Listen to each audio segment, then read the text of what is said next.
Analyzing the games. Game plan was great. The players. I would want him to be a runner like Mahomes. The plays. That is a massive, massive mistake. And each The more I other. think about it, the more I'm fine. Zolak and Bertrand, the Sports Hub. Brad, just from your perspective, kind of following on that question, what is the organizational play style that you want the team to have as you're constructing the roster? What do you feel like that needs to be for this team? I just want to win. And you don't, I don't think play style comes before roster. You got to figure out who you have and then play to the strengths of your team. But that's on both ends of the court. And listen, I thought our coaching staff did an amazing job this year. The series, I think we all could have done better. There's no question about it, and I think we're all looking forward to improving off of that. Brad Stevens thought the staff did an amazing job during the course of the year, and that in the playoffs, everybody could have done better. So if there's any blame for that coaching staff, that's where it showed up in that press conference, just by saying that everybody could have done a better job in the playoffs. But for the most part, I don't think Joe Mazzulla was at all criticized in this press conference. I think that he's very secure in his job. That's upsetting to some who want him fired. But I told you this would happen. I told you how this would go. I told you what Brad Stevens would say. Do we shoot too many threes? Well, he doesn't like the bad threes. But does he sound upset about the offensive approach with any of the questions he received in that press conference today?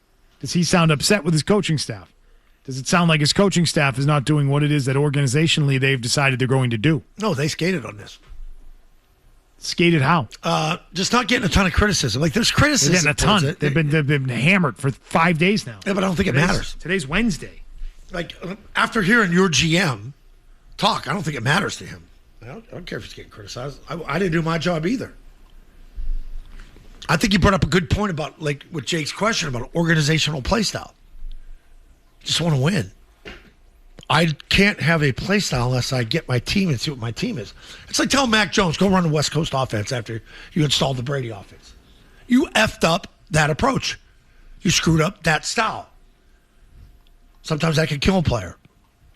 You got to have a coach that can blend that. More importantly, it's the GM, because he puts the players on the bench and out there on the court.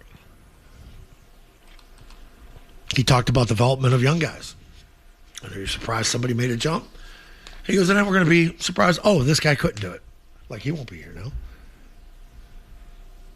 He's got to make moves. He's got to make moves because I think he's comfortable bringing in those veteran guys. Like I mentioned before, the Porzingis, the Drew Holiday thing, put that together, you win a championship. And have a decent bench. Derek White had a bad year. Nobody asked him about Derek White. You think he's here next year? He's got a big contract. I think that's $28 million. I think that's a real question. I think you're going to see major shakeups on this roster based on the press conference that just took place. I mean, it's pretty apparent, and he didn't exactly look. He said it in a Brad Stevens way, so it doesn't come off fiery. But you read between the lines with a lot of stuff he said. Point blank, the roster's not good enough.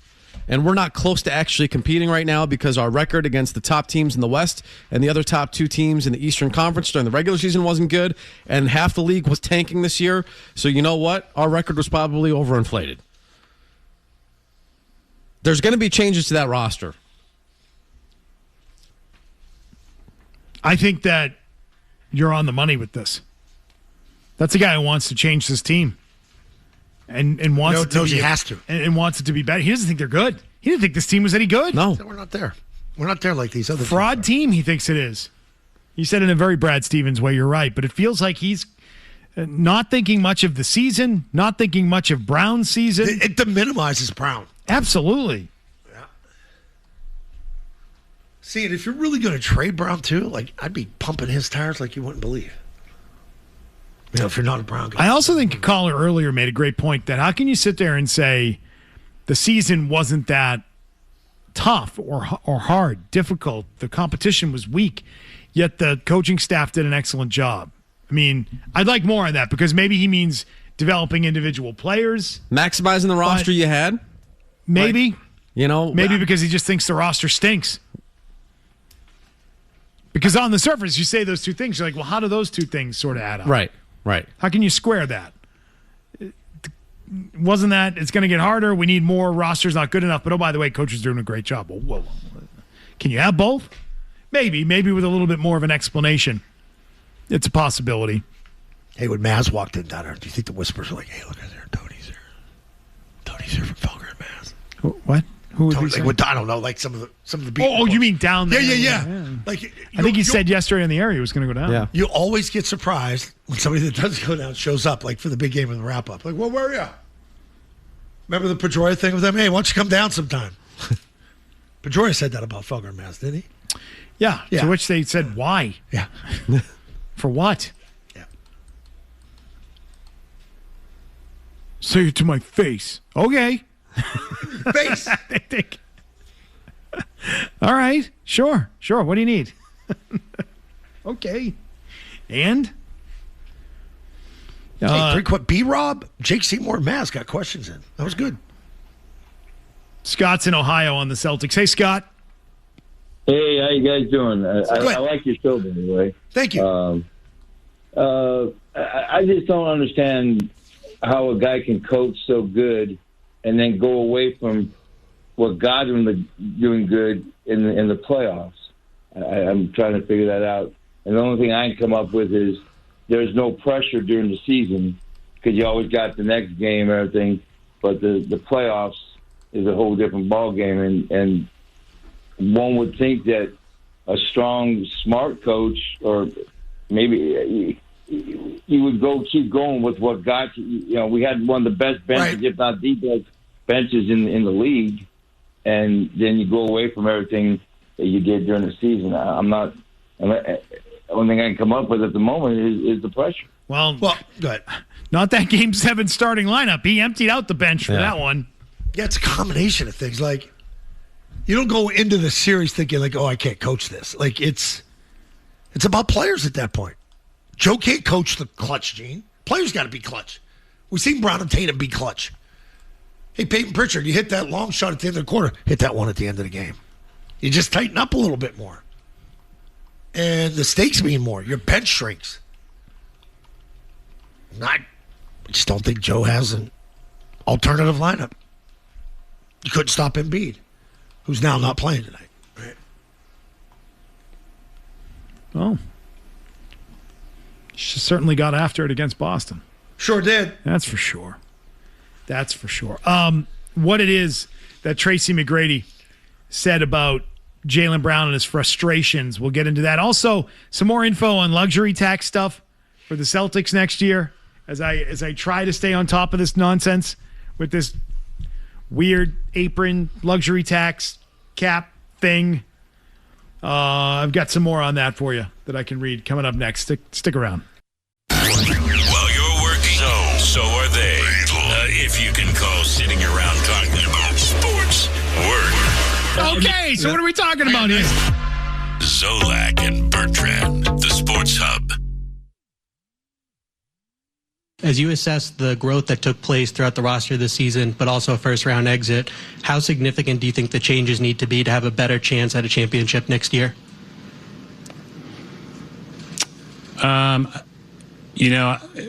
I think that it's if we do a better job defending the three at the end of the third quarter in Game 5, we're probably talking about what our plans are for Game 2 tonight. So there are margins here.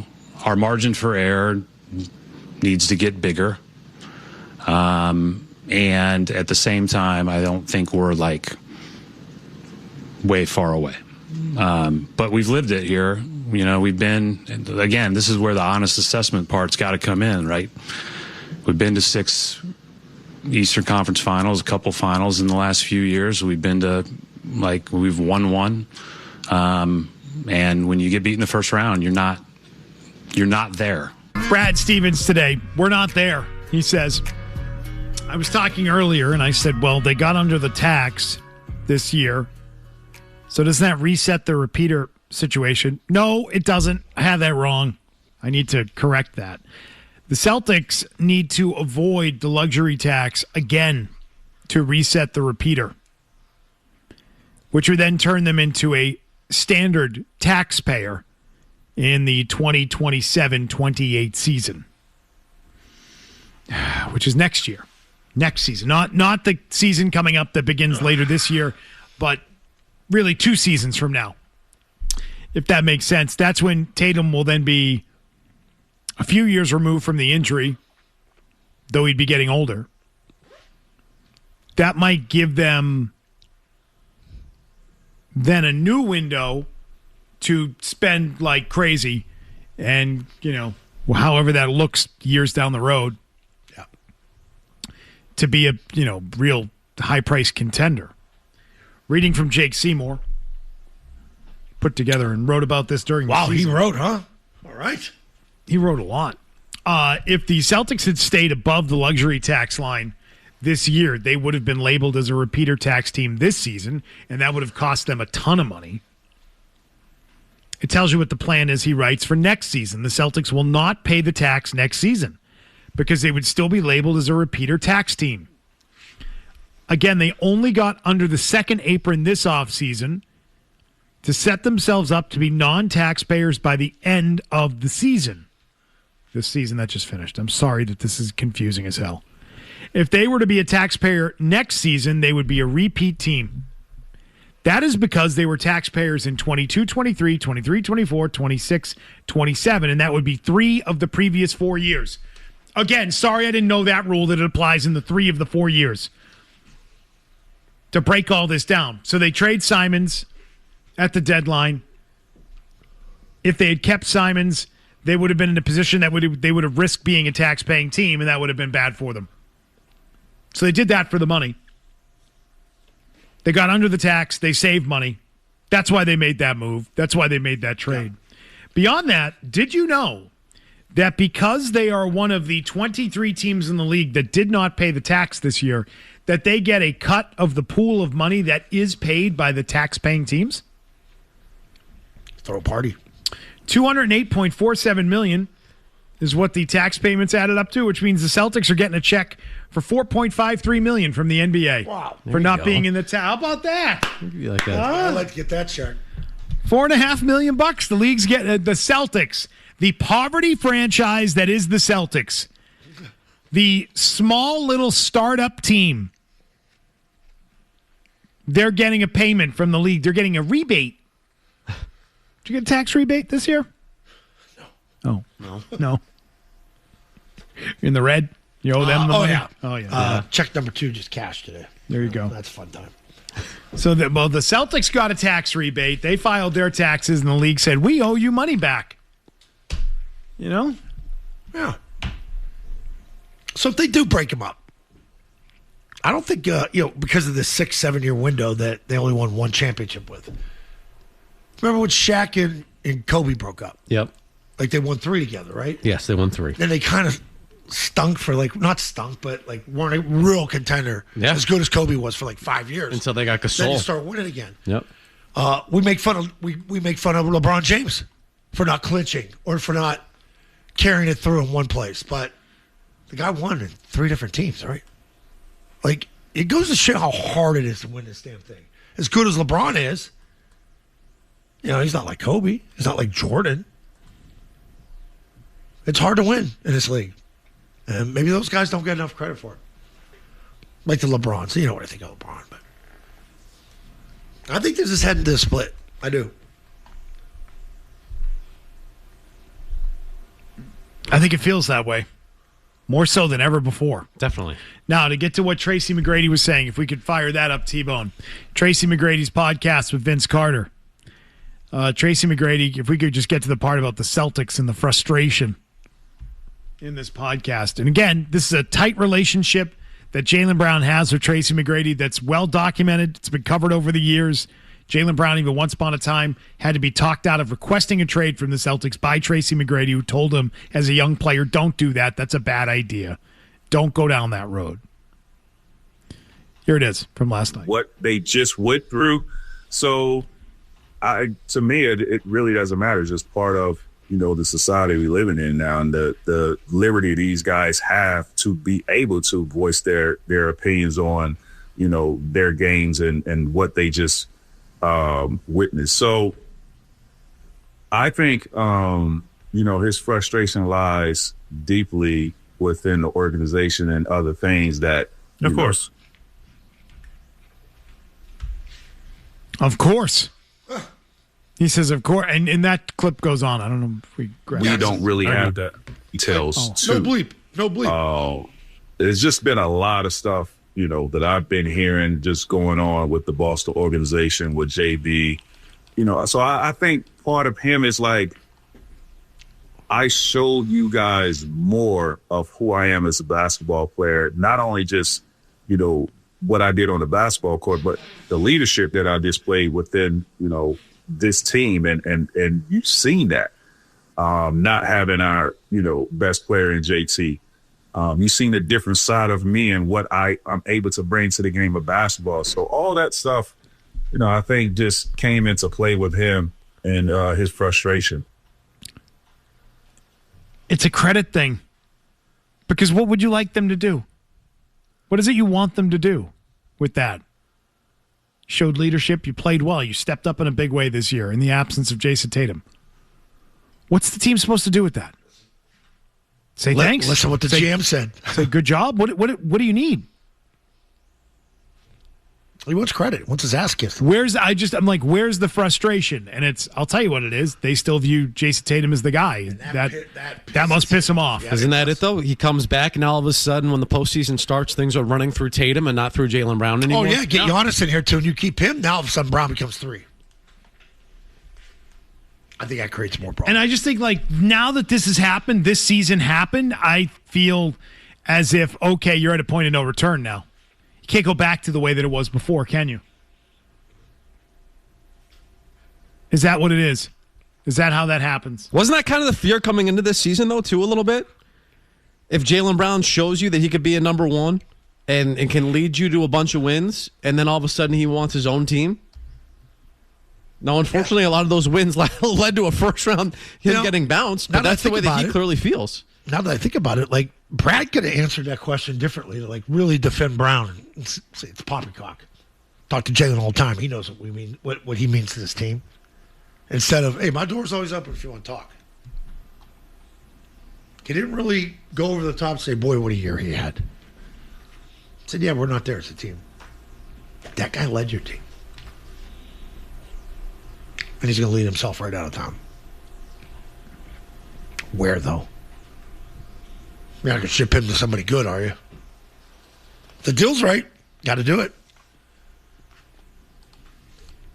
I don't want that guy to come back here and beat you.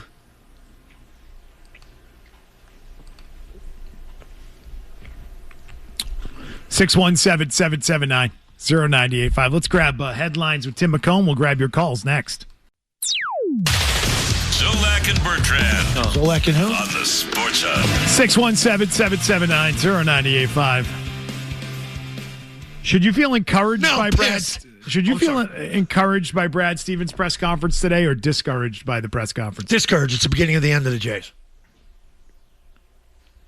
He didn't back Brown a lot at all. No, I didn't feel this he did. year. He downplayed this year. Was there one compliment about Jaylen Brown other than I spoke to him quickly on Monday? There was not one negative thing said. My door's always open. You coached a kid. I'm discouraged for a few reasons. One, I don't think there's really any real accountability anywhere in the organization for how bad this was. Brad Stevens can call this in his own way a fraud team, which is how I took it. Fraud team that played an easy schedule in a year that a bunch of teams were tanking it. I get that. So I would say, we need to microphone turned on over there. Discouraging because there's no accountability to reset that thought. I'm sorry, and now I forget what I was saying. The worst part is the worst part you're discouraged. You're disappointed. Yeah, no, I know, and for all the reasons. I'm thinking of all the reasons, which is end of the Jays is certainly one. Lack of accountability, downplaying the year, but not really just admitting okay, fine, it was an easy schedule, but you don't think your team was better than beating Philly? Every game just counts for one. We got that thing, and they lost game 2. He was ready to tell you they lost the series in game 2 because they were effing around, playing with their food, and then he didn't really go there. It just feels like by downplaying the year, you're kind of letting them off the hook when they should not be left off. They should not be let off the hook. I think it's the for worst. Losing that series. I think it's the worst reaction because you say, I'm pissed off, I'm disappointed, but you can just tell there's an acceptance with it. Yeah, but it doesn't. I don't care if you accepted it, by the way. If you're going to make dramatic changes, then I don't care if there's no accountability. Like, you're going to change this roster up. My worst case scenario for me was him getting to the podium today and saying, hey, you know what? We lost the margins there. We got great looks. Eventually, those are going to fall. And you know what? We're close here. How about this year, Jalen really stepped it up, developed even a better player than what we thought he was? None of that. They're moving on from him. And that's discouraging for you. Yeah, I'd keep him. You know me. But I know where it's at. And then where do they end up a year from now?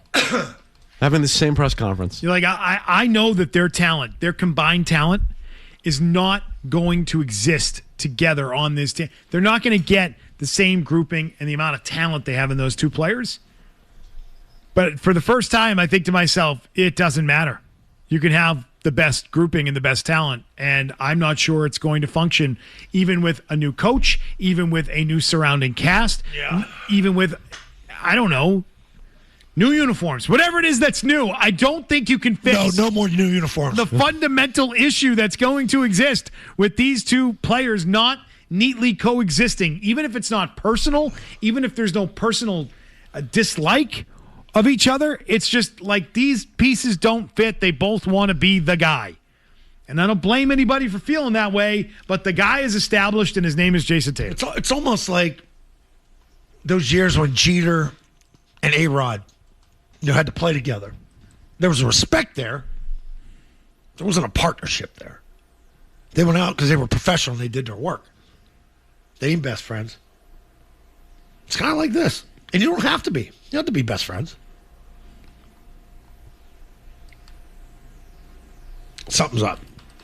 Well, him saying, too, that, like, you know what, we haven't gotten good looks. We didn't get good looks in the Sixers series, and we didn't get good looks in the Knicks series kind of tells you, too, I think that he's not happy with the way offensively this thing has played out over the last two postseasons. Hey, T-Bone, what's that song Dunk City comes out to? Boom, boom, boom. They should jam that in pregame.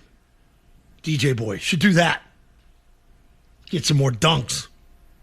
Now they're looking for dunks? They have 5 outside the arc. Ain't nobody dunking. Last big dunk I remember, it was Brown going that right down the middle, posting up, stuffing it down his face and standing over him. That's a dunk. They don't look for layups and dunks. Call the shooter tutor, like Maz would say. You shoot threes. Yeah. Paulie's in the truck. Hey, Paulie.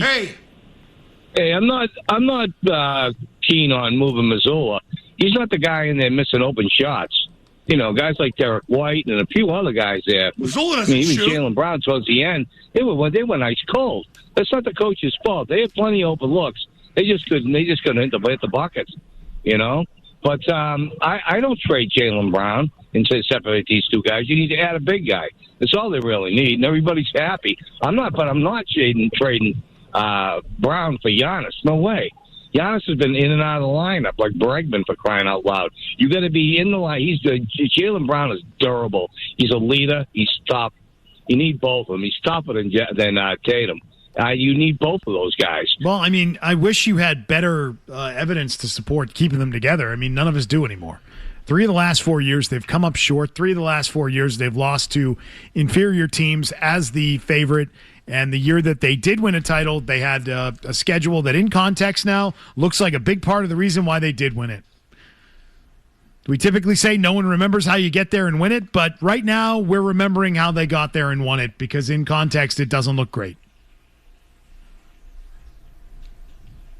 Right? Yeah. It doesn't look great. Well said. Dennis in Rockland. Hey, Dennis. Yeah. Hey, guys. I want to say I admire the way that you're looking at this whole Celtics thing like fans, and you want the best for the fans and for yourselves. I'm not a basketball fan. I've always looked at what's happening with the Celtics through, say, corporate eyes, and I'm just going to be honest. Henry, Kraft, Jacobs are solid money. The guy who bought the Celtics is a venture capitalist with a lot of his money tied up with other people's money. He bought an overpriced asset. He doesn't own the stadium. He pays 70 cents on the dollar in concessions to the Bruins.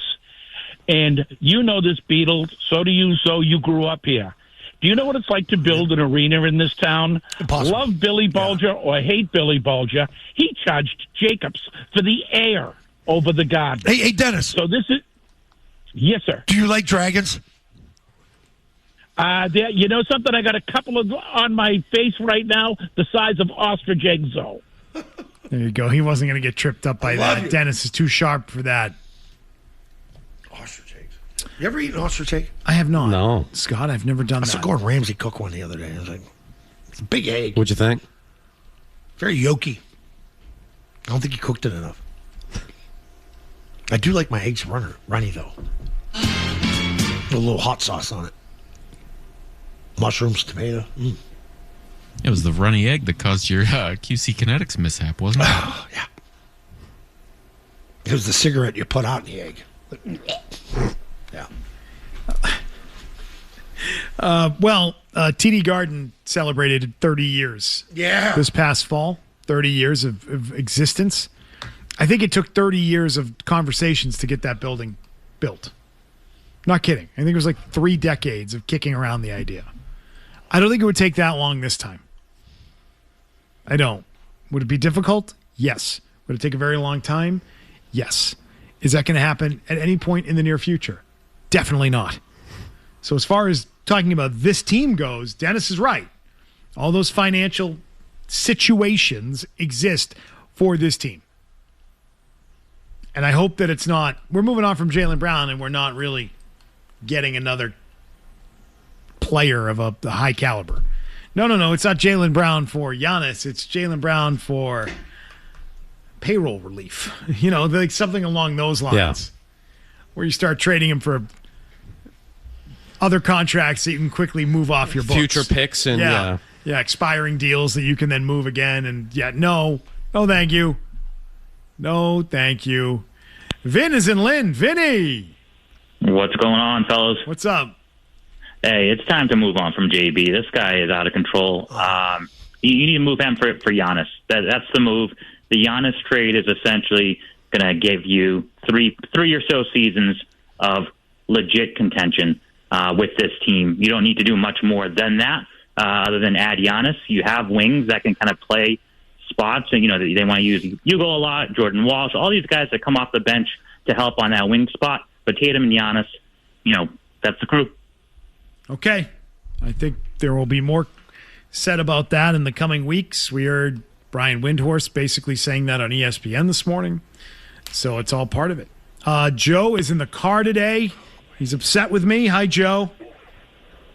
Beetle, I tried to get in through yesterday. I mean, hey, Joe, how you been? Joe, what's up, my man? You're the one that only talks smart over there. Because right. Beetle right now, he's got me all worked up.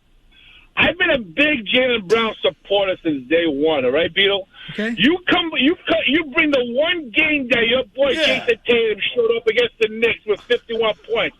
Your boy Jason Tatum hasn't showed up in the playoffs for the last 5 years, buddy. Where was that criticism on Jason Tatum? You want to get on Jaylen Brown for this last game? Okay, he didn't have a great game, but you know who won that game? Who lost that game? Is the one that you kiss his butt every single week, and that's Joe Mazzulla. Joe Mazzulla lost that game with that stupid lineup that he put in. So get off the Jaylen Brown thing. You know what, Joe? Tatum's been nothing but a joke. You know what, Joe? If only Jaylen Brown could have hit some clutch shots at the end of the game, they could have won. But he didn't. We all saw him miss multiple times. How many? I'm gonna do it for you. God, how much longer is Joe going to live on that clip, by the way, from a decade ago? Or a decade plus ago? Yikes. I think Tangway was in this seat when he said that. Controversy. Yes. Muffin. So tell me that story one more time. How many times could Jaylen Brown have the ball in his hands with a chance in the fourth quarter to make a real impact and flip that game? How many more times was he going to fail the Celtics in that Game 7 on Saturday night? Was it a minus 66 he was over the final 3 games? Did we get confirmation on that? Minus 60. No, he was great in the second half of the series against Philadelphia. And he was the guy who then said, you know what? This is my favorite year ever. Yeah, for sure. No, I get it. No, that's... He showed up huge. He showed up, didn't he? And then blamed the refs and blamed Embiid. Yeah. He's having a hell of a week. I mean, what a week to defend JB. What a week. Tough to do this week, Joe. I'm sorry. Yeah, I'm here, baby. I'm sorry I'm here too. I'm sorry that you're feeling as insecure as Jaylen Brown is about Jaylen Brown. I'm sorry that Jason Tatum makes you so insecure that you just can't handle it. You can't handle that Jaylen Brown is Jason Tatum is the better player. Just can't handle it. You knew who it was. The Brown guys can't handle that Jason Tatum is a better basketball player. Skaz at night than with Joe Jaylen Murray. Brown. They just can't take it. Look at the score. They don't know how to deal with it. Look at the box score. Triple-double. Scoreboard. Skaz. All right, let's get to today's takeaways. That is next. Nice. Nothing happens in Boston sports What's he doing? you won't find out about here. Blowing on the nozzle. Zolak and Bertrand. Thought it was clogged. 98.5, the Sports Hub. Ha! It's time for today's takeaway, brought to you by our friends at Awaken 180 Weight Loss. Reach your health and weight goals with Reclaim. It's a new 10-week program with Awaken. No gimmicks here. Weigh-ins every week. No medication.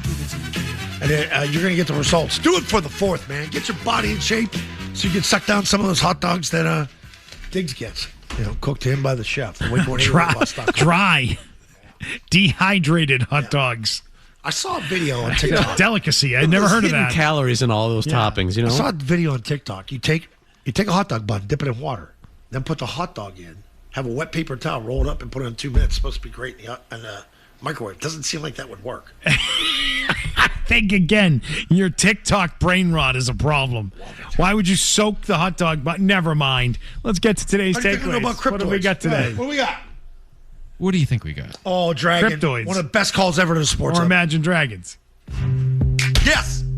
Love the Andrew's in shit. Fairhaven. What's up, Andrew? Hey, what's going on, guys? What's up, Zoe? What's up? Hey, this Jaylen Brown Twitch stream makes me absolutely sick, taking zero accountability, false agendas. The only agenda, like Perk said, is you made no shots and you lost a 3-1 lead, lost 3 games at home. And Beetle, I got a question for you. You like Imagine Dragons? I do. Well, Imagine Dragon these nuts on your chin. Have a good day, boys. Good one, Andrew. I want them all week. He Keep them that. I I knew That's it was how a it's setup. done. I That's just how wanted to you wait do it. for That's how you do it. I'm like, where's it going? Put it in there. Where's it going? Up, T-Bone. Hell of a job. I like Demons. I like that song, Demons. That's my favorite. Dragon House Nuts, huh? That's a good one. Juice Dragon House. Have you heard that one before? I've never heard that I have one. not heard That's that. a good one. I'm going to use that one of my kids later. They're going to love that. I've heard the teabag one. Big little tea. Can I get your kids on one of those calls later? There's so many. I was lightning before the thunder. Usually we let the. How do you not like this? play Yeah, before usually we let the production finish before Why don't you shut start up? talking. I think it was too long. Cut it up a little bit more. You like CDs? You like Soup Dragons? That didn't make sense. No, it didn't. No, and then when you tried to repeat it on Dennis, you didn't put the Imagine part in. You just said, do you like You dragons? just said you like dragons. He knew. I knew he knew.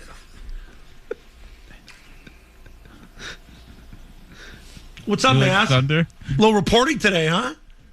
Go to the press conference. Feels like old times. What'd you take? Did you take your roller bag with you?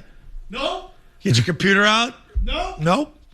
Hey, were they all looking at you? All the rest like, look at Tony there. Tony there.